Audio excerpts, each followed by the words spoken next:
Hi all. இன்றைக்கி என்ன topic பார்க்க போகிறோம் அப்படின்னா 6th ஃபர்ஸ்ட் டேர்ம் ஹிஸ்ட்ரியில் 4th லெசன் தமிழ்நாட்டின் பண்டைய நகரங்கள். அதில் காஞ்சியை பற்றி பார்க்கலாம்.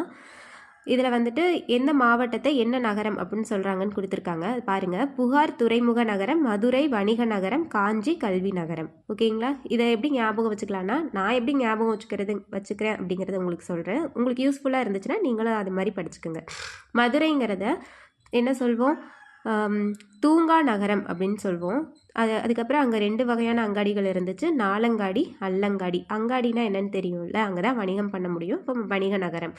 காஞ்சி கல்வி நகரம், ரெண்டுக்குமே காக்கான்னு வருது, அதை ஞாபகம் வச்சுக்கோங்க. அதுக்கப்புறம் பாருங்கள், நகரங்களில் சிறந்தது காஞ்சி, கல்வியில் கரையில்லாத காஞ்சி. இப்படிலாம் வந்து காஞ்சியை புகழ்ந்து சொல்லியிருக்காங்க. அது யார் யாருன்னு பார்க்கலாம். நகரங்களில் சிறந்தது காஞ்சி காளிதாசர், கல்வியில் கரையில்லாத காஞ்சி திருநாவுக்கரசர். இது ரெண்டும் கன்ஃபியூஸ் ஆகும் அப்படின்னு நினச்சிங்கன்னா இதில் ஏதாவது ஒன்று நம்ம ஞாபகம் வச்சிட்டோம்னா இன்னொருத்தவங்களோட பேரை நம்ம கரெக்டாக போட்டுருவோம். கல்வியில் கரையில்லாத காஞ்சி, கல்வி அப்படிங்கிறத முதன்மைன்னு ஞாபகம் வச்சுக்கோங்க. அப்போது திருநாவுக்கரசர், திரு அப்படிங்கிற அடைமொழி வந்து எதுக்காக நம்ம யூஸ் பண்ணுறோம்?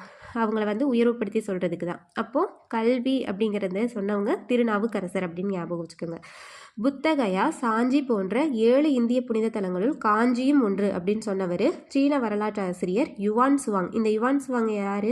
புனித யாத்திரிகர்களின் இளவரசர் அப்படின்னு யுவான் சுவாங்க சொல்கிறாங்க. ஓகேங்களா? காஞ்சிக்கு இன்னும் 2 பேர் கூட இருக்குது. கோயில்களின் நகரம் அப்படின்னு சொல்கிறாங்க, ஏரிகளின் மாவட்டம் அப்படின்னு சொல்கிறாங்க. இந்த கண்டென்ட் உங்களுக்கு யூஸ்ஃபுல்லாக இருந்துச்சு அப்படின்னா லைக் பண்ணுங்கள், என்னோடய சேனல் சப்ஸ்கிரைப் பண்ணுங்கள். உங்களுக்கு ஏதாவது டாபிக் வந்து டிஎன்பிஎஸ்சி ரிலேட்டடாக போடணும் அப்படின்னா எனக்கு கமெண்ட் பண்ணுங்கள்.